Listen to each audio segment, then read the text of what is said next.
Welcome to the podcast Life After Addiction and Indictment. I'm your host, Steve Cloward, and I spent most of the last decade and well over $100,000 on coaches, consultants, masterminds, and events trying to figure out how to reclaim my life again. On this podcast, I'm going to share the tools, the tips, the tricks, and the hacks that allowed me to forgive myself so that I could reclaim my life again. I'll be interviewing experts in mindset, leadership, entrepreneurship, sales, marketing, branding, and so much more. I'm glad you're here. Sit back and relax and enjoy the show. Let's go! This is Life After Addiction and Indictment. Hey, welcome to Life After Addiction and Indictment. Today I've got a gentleman who's, got a great story, but also he really focuses on and helps people. One of the things that is something that really made a difference in my life that you've heard me talk about on several past episodes. Today, I want to welcome to the show, Joey Drolshagen. How you doing, Joey? Great. It's great to be here with you, Steve. Even in our pre-talk, man, I'm excited for the conversation ahead here.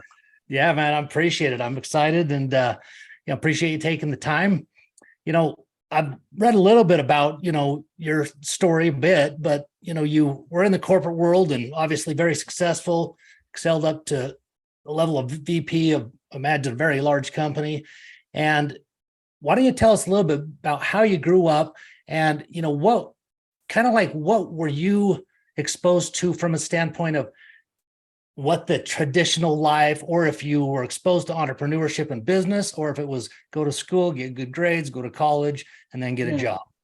Absolutely. And what you're referring to there, what I called our conditioning, right? Absolutely. The way we're brought up, the way our parents, schools, culture, the area, neighborhood, everything, it's our conditioning. And yeah. I grew up in a very low income, blue collar family outside Detroit, Michigan. And my mom and dad worked as many hours as they could. My mom was a court reporter and would work all night long while we slept. And then my dad would work in construction as many hours as he could. He operated heavy equipment and he would and I watched them beat themselves up. I watched the stress in their relationship and the way they didn't take care of themselves health-wise and things like that. And I had 4 siblings. And I experienced that my whole life growing up, and they were great people. They did the best for us they could and stuff. But right. I remember at 9 years old, I went over a friend of mine's house and his dad gave us $20 and said, here, you guys go up, take your bicycles, go up to Dairy Queen. In my family, Steve, we had to save up to have $20 to go to Dairy Queen. Wow. So that's how much different it was. So I went back home and I said, man, these people, they're not doing it right. I didn't know what right was, but I said, they're not doing it right, And then I found when I got into my adult years, I started my own business. I started in drafting. I started in corporate America. And the only reason I went into corporate America is because of that conditioning that a man gets a job, supports a family, and hopefully lives long enough to enjoy some retirement. You get that job and that's your first thing that you do throughout your whole life. And that's what gets number one attention and everything else comes behind it is what I was taught, and when I was 22 years old, I heard a speaker talk. His name was Jack Boland. And I don't remember anything he said, but I remember this thing lighting up inside of me that I wanted my life to matter, that I wanted to inspire, motivate, and lead millions of people to live better lives. But I wasn't doing it myself. Yeah, I was struggling regardless of my income and everything else. So I became a student of these works at that time. And my conditioning was that a man gets a paycheck. And so I got into corporate America and I started following that avenue. And even in my 20s, I was married and my wife at the time and I had 5 pregnancies. And the first 2, the babies were born at 24, 25 weeks and they lived on equipment for hours and then they, passed. And then my son was born. Jeez. And then we experienced 2 more pregnancies like the first 2. And I was just crushed. So, but when I say that I adore my son, like I went through so much with the pregnancies to have my son. Like I adore this child. And on his first birthday, instead of me being at home celebrating his birth and celebrating getting to be his dad, and I was in Indiana building a sales territory because that's what I thought I was supposed to do, Steve. That was my number one priority. And I'll tell you, that's crazy. I remember that day like it was yesterday. Like, God, I spent that day and I'm driving and I'm crying. I just couldn't get over the emotions I was feeling and the upset. It wasn't fair. I had to trade my life off to follow and do what I thought I was supposed to do. Yep. And so as I started going through that process, later on, through my early ages into my 20s, like early, like single digits into my 20s, I somehow learned that food comforted me. So I would lean into using food. I would lean into overeating. I would lean into using that to pacify myself. Later on, when I was in corporate America and couldn't really stand what I was doing, especially because I had this big vision. But other than studying it, I wasn't doing anything to step out into it because I didn't want to break that conditioning of that paycheck, and I would use food to stuff those feelings. And later on, the food quit working. Yeah. And then I shifted it to gambling. And then in my 30s, I shifted that to alcohol. Wow. And to this day, I'm so grateful I abused alcohol because it beat the shit out of me so badly that I was literally at a point of death or asking for help. Yep. And today I'm grateful for that, because what's happened since then has been the remarkable miracle of what's possible with the human life to come from that. I remember when I first asked for help with that. And again, what ultimately happened is the pain of being where I was at became greater than the pain of asking for help. Isn't that the truth, man? Jeez. And so then once I asked for that help, I started doing the things that I was taught to do, once I asked for the help and stuff. And I remember the very first time I talked to this guy, and I don't remember this guy's name. I don't remember his face, but I'll never forget what he said to me. He said, we always talk to people that are addicted to alcohol about the yets. I've yet to lose a house, car, job, family, all that. And I was losing all of that stuff. Yeah. And I was still arrogant to where you don't know me. That's right. But then he said, but we don't talk to him about that other side. What has alcohol blocked me from achieving? And when he said that, that opened up that crack to that 22-year-old and how I knew my life's purpose. And since that time, the desire to drink has been removed, and I've been moving into it, and I have multiple coaching certifications.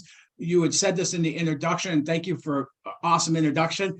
I was a vice president of sales building massive territories, but I also, near the end of my career, I was helping organizations, and these are hundreds, millions dollars organizations with 400 plus employees in bankruptcy to get back into profitability. Oh, wow. And I did that using the same tools I use today with small business owners, entrepreneurs, realtors, and personal transformation when I work with people. It's the same exact tool set that I use. And that has brought me through the multiple coaching certifications, through resigning from corporate America, through moving from the Midwest down to the mountains of South Carolina to live how I always wanted to live, to doing things like hang gliding certification, to living a life that I truly have always desired in my heart to live, and then getting to help other people do the same in their life. Well, I hope people listening, they're maybe in situations that you don't think things are possible, or you don't think that it could get, any better, because obviously Joey's been there. I've been there. But man, if his little bit we've heard so far doesn't inspire you to help you realize that, damn it, it's time to get up and go kick some ass because you deserve better.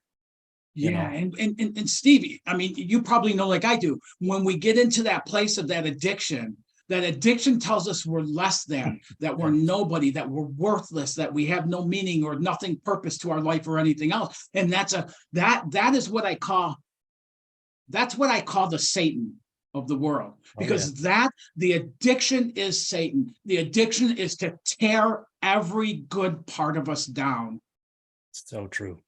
But there is so much purpose and power and joy and expansiveness available to us, that the addiction can actually help us to launch our life to achieve beyond what we could have done without that addiction.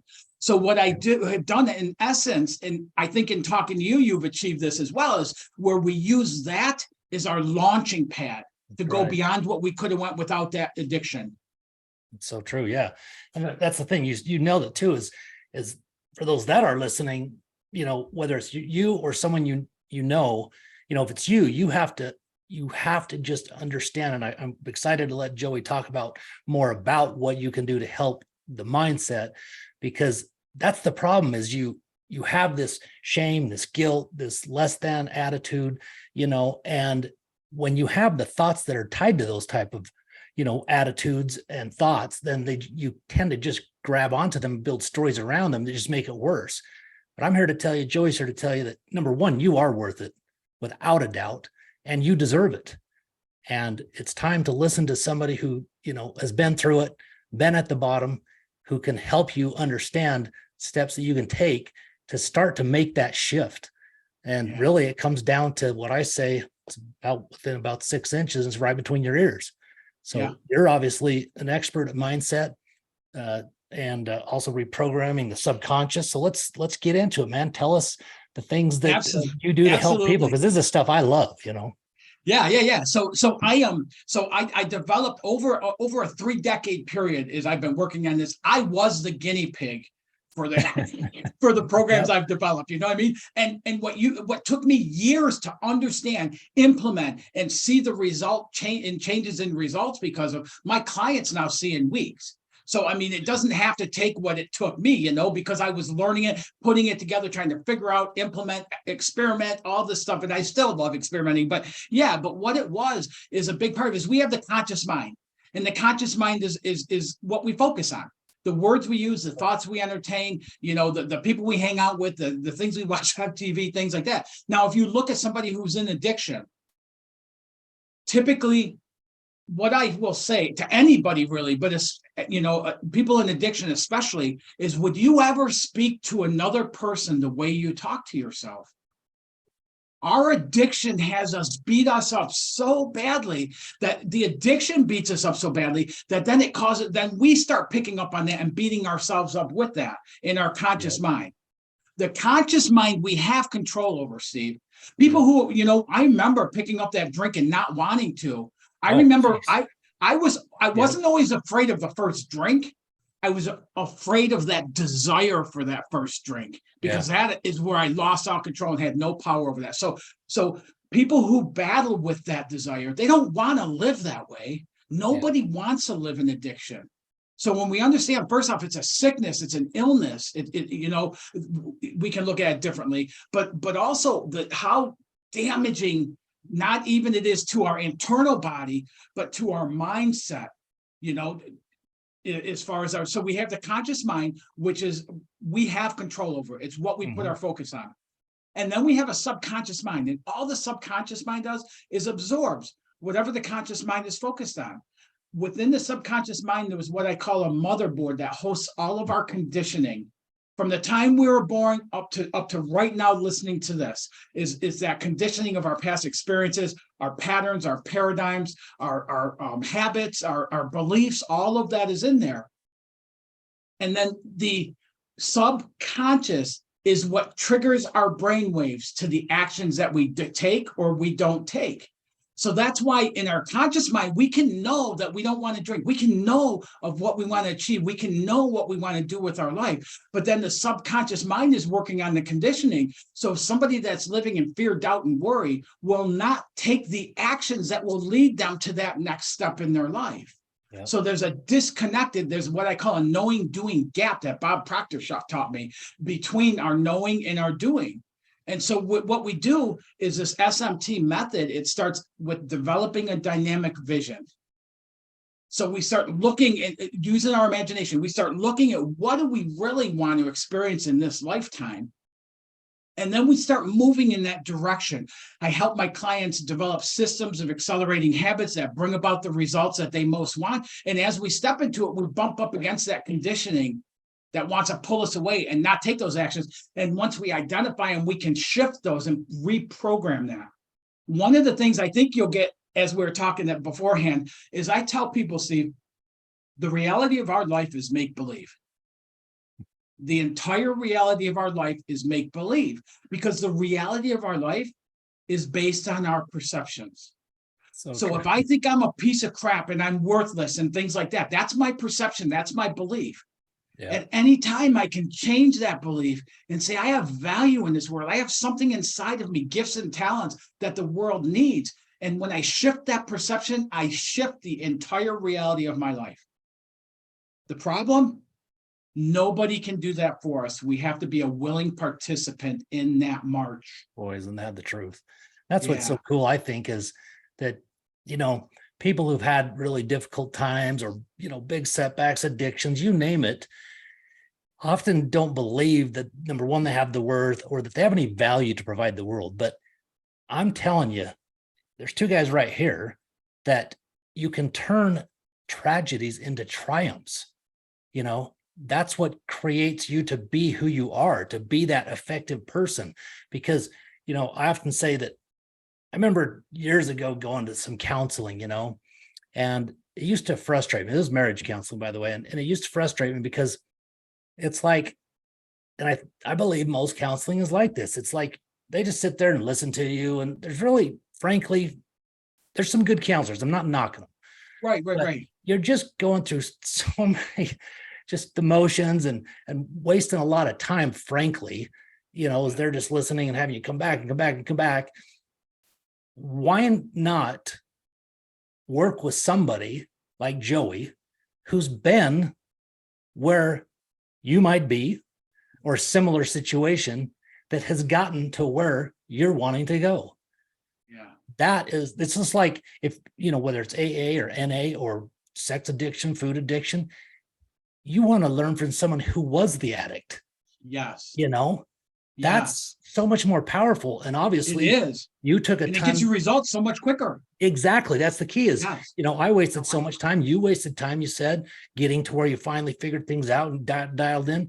Well, you're the perfect guy for people to work with because you've got the fast track method, Yeah. And what I love is I have a lot of counselors now, like over the past, I've helped almost 1,000 people over the past decade. And a lot of those are counselors that come to me and they'll go through my 12-week program with me. And then they have those tools that they can take into their counseling. That makes a huge difference. That's like that ripple effect because they have tools that bring about change. Like when I work with somebody, Steve, they start seeing change from the very first time we work together. And the name of my company is IFGT Coaching Consulting. Are you tired of paying exorbitant monthly fees for your in-home entertainment? Do you wish there was a way to bring quality and affordable entertainment right into your household without a monthly subscription? Well, look no further. Introducing the VC Box Android TV Stream Box. Since 2020, VC Box has been enriching people's lives all over the world, and now it's coming to North America. Say goodbye to scattered subscriptions and countless apps. We've got all your streaming in one place.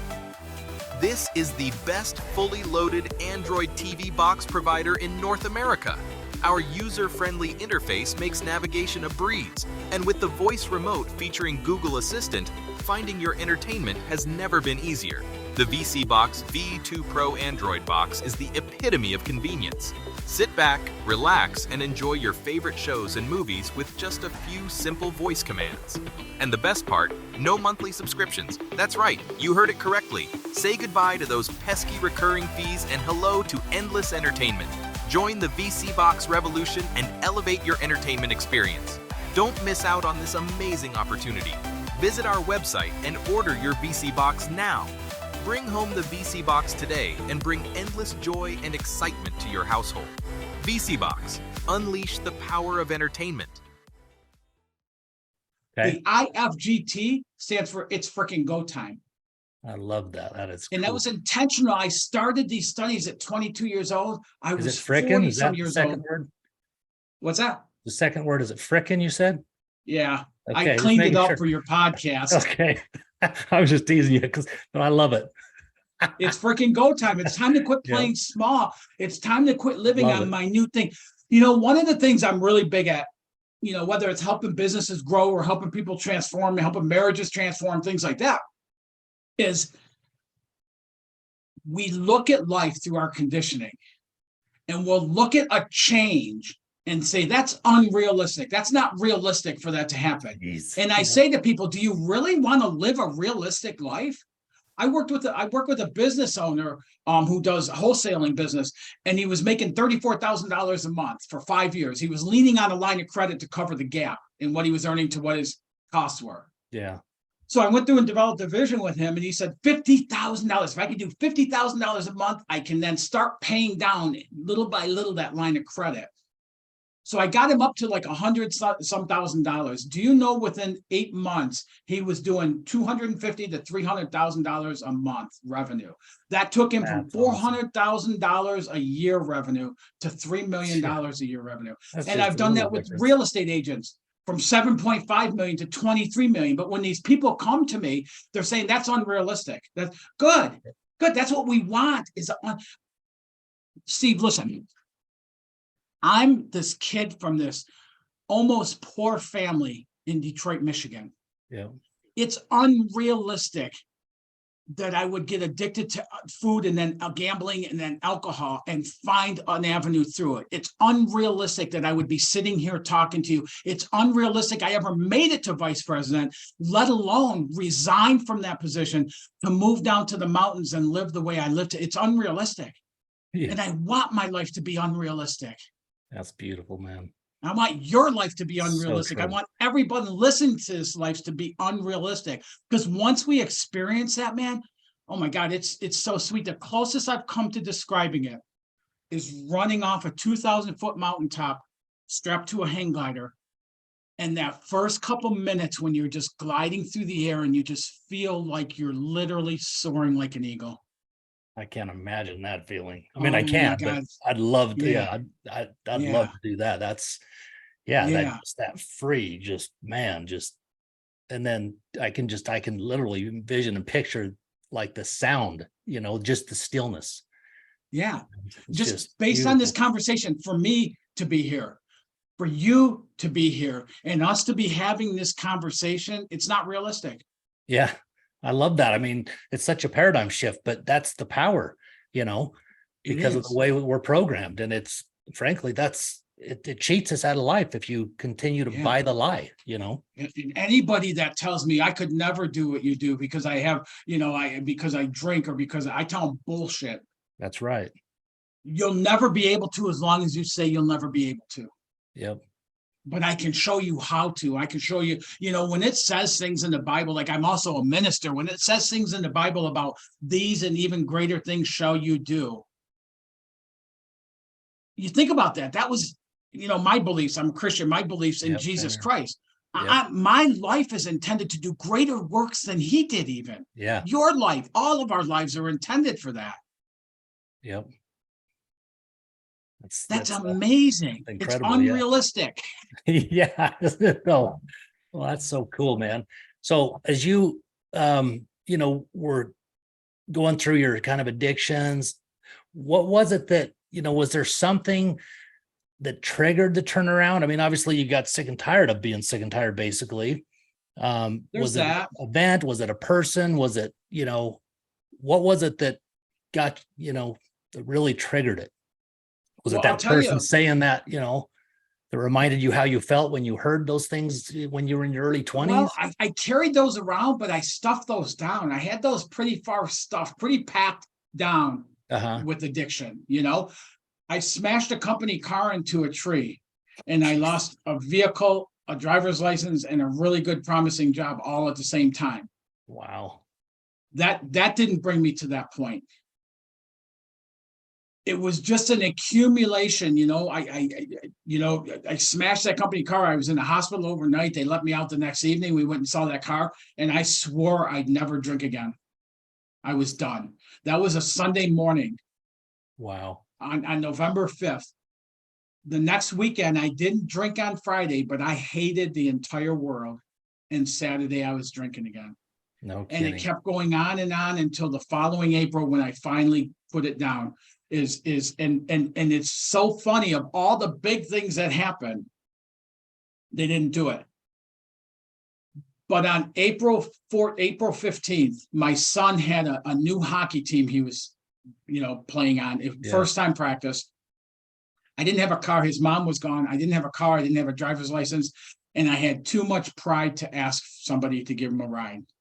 And that hit me so hard. Boy. That was the last day I picked up a drink. And after that, I started doing something different. Wow. It's amazing what our kids can wake us up to, Yeah. and there's really, Yeah. there's nothing more important than your kids, family, your kids, I mean, that's what it's all about. Yeah. you Yeah. know? And it's so funny. All these big things happen with losing a job, smashing a car, Yeah. going to the hospital, but it doesn't do it. But something like that will. Yeah. And then it's funny because even after I quit drinking, I started getting my certifications for coaching, and I have multiple certifications, but I stayed in corporate America and stuff. And then I finally hit a point where my dad passed away of cancer about 11, 12 years ago. And then him and my mom were married for 56 years. And Wow. she just did not want to be alive without him. And a little over a year later, No my mom way. passed of natural causes. No And way. I found myself an orphan, and I'm still following that conditioning. I'm still going to a job of something I don't want to do, and I have this huge passion on my heart of what I do want to do. And I finally just got to a point of saying, man, I didn't quit drinking to live like this. So I finally just said, okay, what ultimately happened is within that year and a half period is I started understanding the subconscious mind more. I started understanding how our programming and all that's in the subconscious mind.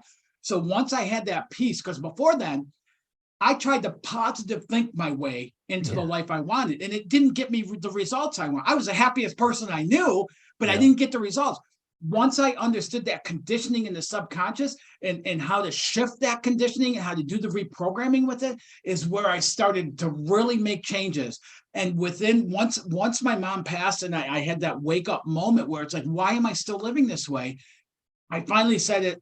I don't care what happens, but I can't continue living. It was almost like when I gave up the alcohol.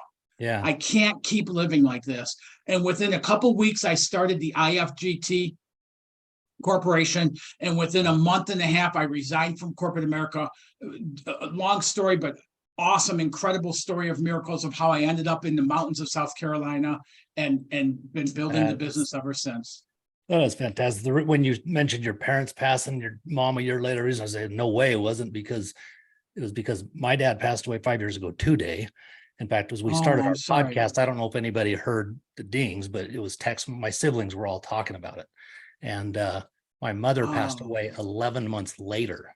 Wow. So when you said that, I was like, no way. Yeah. Because it's like the same thing. And my mother, she had health problems for 35 years, bad arthritis, but it basically was, she just finally let go because of a broken heart. Because my dad should have lasted longer than her based on her situation for decades, so that's why I said that. But anyway, same thing, man. Say, wow, it's crazy. It's unrealistic. You and I would have such similar. Yeah, I mean, standing on end on my whole body. Yeah, I know. Crazy. I got goosebumps. Yeah, I got goosebumps. Yeah, wow. I'm sorry. I know what that's like. Obviously, I'm.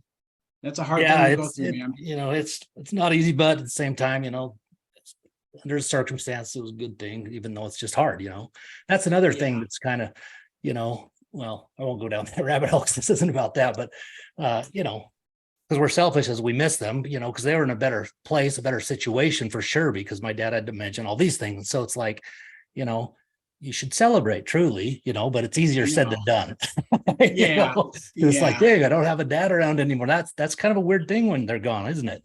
It very much. And one of the things that's really cool, though, is their lessons continue on. Absolutely. The things they taught me as far as memories. It's interesting how we, as humans, it's so easy seems like to focus on negative a lot, naturally. Not everybody, but I think the masses, that's just kind of the way it's been created. But that's our perceptions, right? That's my point. Yes. And something it should will happen. be opposite. Yes. And now when they're gone, all we do is focus on the positives, the positive memories, Yeah, but even now, something will happen in our life and we'll automatically take it as a negative of something happening against us and things like that. The first book I wrote is called Life's Lessons. It's on that shelf behind me somewhere. Oh, awesome. And I wrote in there that life is happening for us, not to us. We're not victims, but it's based on our perception, how we align with it. So what I started doing, which ended up being the book, is I started looking at what's going on in my life. And if life happens for me and not to me, how can I see that? Well, the first thing I had to do was remove the judgment. If something happens, it's not good or bad, right or wrong, fair, unfair, anything Bingo. else. And then I could start seeing what life was showing me. You know, when I work with business owners, when I work with people who have like failures in their past and things like that, I help them change that perception. It wasn't a failure, it was a life lesson. Exactly. It was a learning point for you to take that and then go forward with, not to halt you. Yeah. Experiencing addiction is not to halt us. It strengthens us to be able to do Bingo. works that we would not otherwise be able to do without that experience. Boy, I couldn't agree more, man. It's just like you're that coal just getting pressurized in that, because you're going to come out looking like a diamond if you have that perception and look at it the way that you're explaining right now. And exactly. It's just a matter of perception, like you say. What are some of the things that you teach or that, that really helped you as you continued to look at things and evolve from a standpoint of kind of whether it's the right way that you used, kind of reprogramming kind of the subconscious or reprogramming your mind? Because in fact, you mentioned Bob Proctor. I have an app that Mind Valley that I listen to a meditation he goes through every morning. That guy's one of the best. To learn from. I learned a lot from before he passed away. But and I still learn from him because I still listen to his stuff. I got notes from our sessions and everything else and stuff like that. So really, some of the big things, and we've been talking about them. Some of the big things is we have to value the potential of our life higher. For me, I had to value the potential and possibilities of my life higher than I had been. And when I did that, then I became willing to look beyond what the initial perception is of life is happening to me. I'm the victim. Look what they did to me. Look what happened to me. Look how this, worked out for me and everything else. And then I could start looking. When I really wanted to change, I started looking at what is it within me that's causing me to continue experiencing these things. And when I did that, that's, long form is I came up with, long form for the program is I came up with, we start by developing a dynamic vision. I had road mapping tools to help somebody experience, develop that vision of what is unrealistic living, for me. And then once we get that vision, then what we do is we start taking action steps into it. And so as we take action steps into it, we start bumping up against that conditioning that goes, oh, who do you think you are? You can't do that, or that's too big. That's, a lot of the things we will bump up against. A lot of my clients do it, as I did, was the confidence in ourselves, in our abilities, where we start questioning that. I had a problem in my life in my 20s. If something came really easy to me, I felt like I didn't earn it and I didn't deserve it. Yeah. Today, my life is based on letting it be easy. That's my mantra. Let it be easy. Just let it be easy. The other thing I had to do was disconnect this, because we're so conditioned to have the answers, to know what to do, that if we want something, we got to figure out how to do it and everything else. But it's so limited what's between our two ears. Even as when we're living in our genius, between our two ears is so limited. I call this the Antichrist. And the reason I do that, Steve, is because we have two of our mental faculties, our imagination, which we're taught through schooling to shut that down. Oh boy. And it's shut down all the crap too that we put in us. and our intuition. Our intuition is a connection with that source greater than ourselves that will guide us and give us guidance, direction, like our GPS, the whole thing. But we live from here and we shut down. We don't hear our intuition because we're going so busily through here. So one of the things with a lot of my clients is once we get the vision, which is imagination, which does incorporate our thought. We have to put the thought of what it looks like, but also the feeling tone of what it's going to feel like to live that life. And then we start opening up that intuition. We start opening up that guidance. We start opening up those. And that's where we start making those shifts into having more self-confidence, believing in ourselves, self-love, like all the things that lead to the people that we look up to and admire, that we see in them, that we get to experience in our own walk. Yeah, that's beautiful, man. It's so critical. In fact, I talked about that. You put it and you articulate it in a way that I really loved, that I hadn't heard. And that, frankly, I really love the way you put it.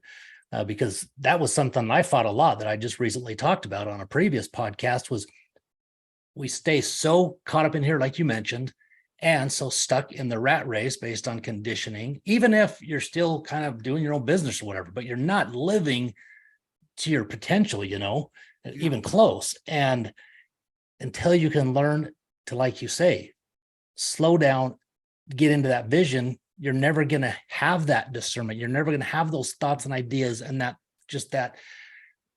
it just opens up. I can't even really put it into words how it works, because you're doing it, man. I finally figured it out a few years back. And I mean, that's why I do what I do every morning now, because that's when it works for me best, after the day, or if I try at night, it's not the same. It has to be early in the morning.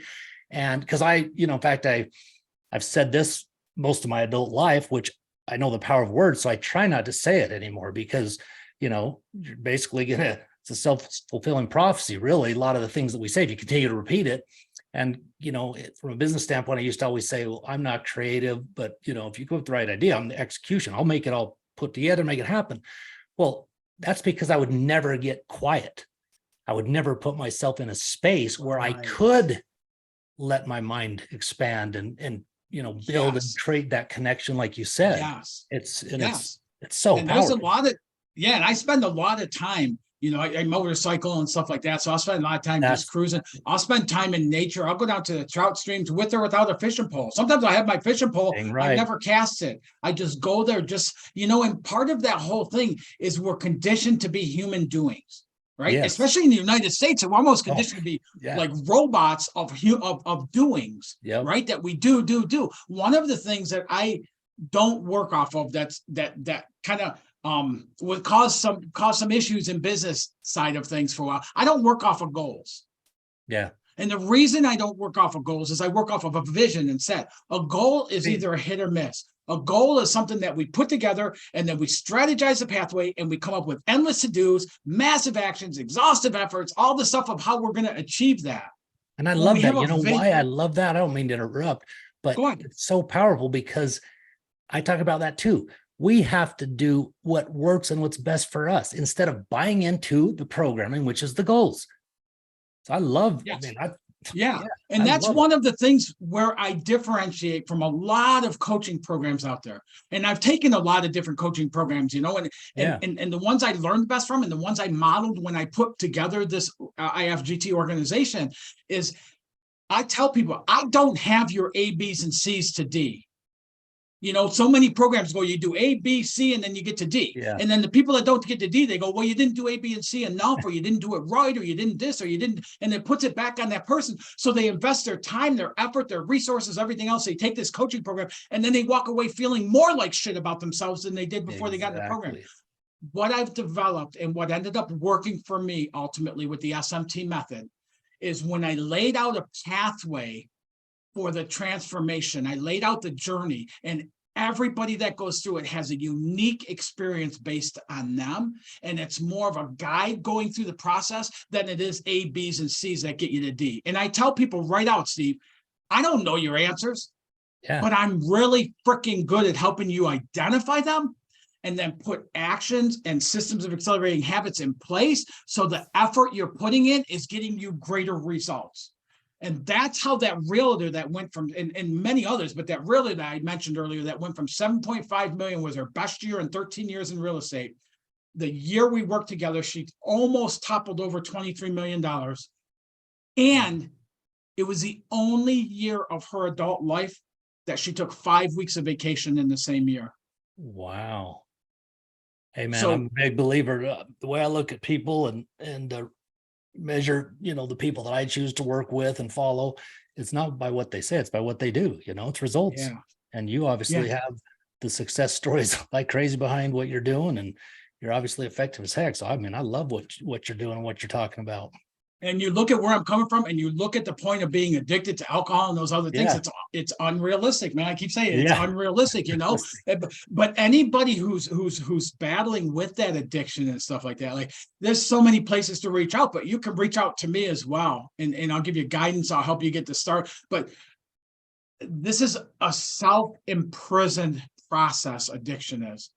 because it starts up, it's like our friend, it's inviting, it makes everything freer and more better and seems like and everything else. And little by little, it's putting those bars around us. So we're walking around in a free world as a prisoner to whatever that is that we're abusing. That's it. Jeez. And understanding that and stopping that is just a splinter of what's possible in someone's life. That's so true. I mean, we're both living proof of it, folks. And, Yeah. well, I appreciate your time, Joey. This has been a Absolutely, fantastic Steve.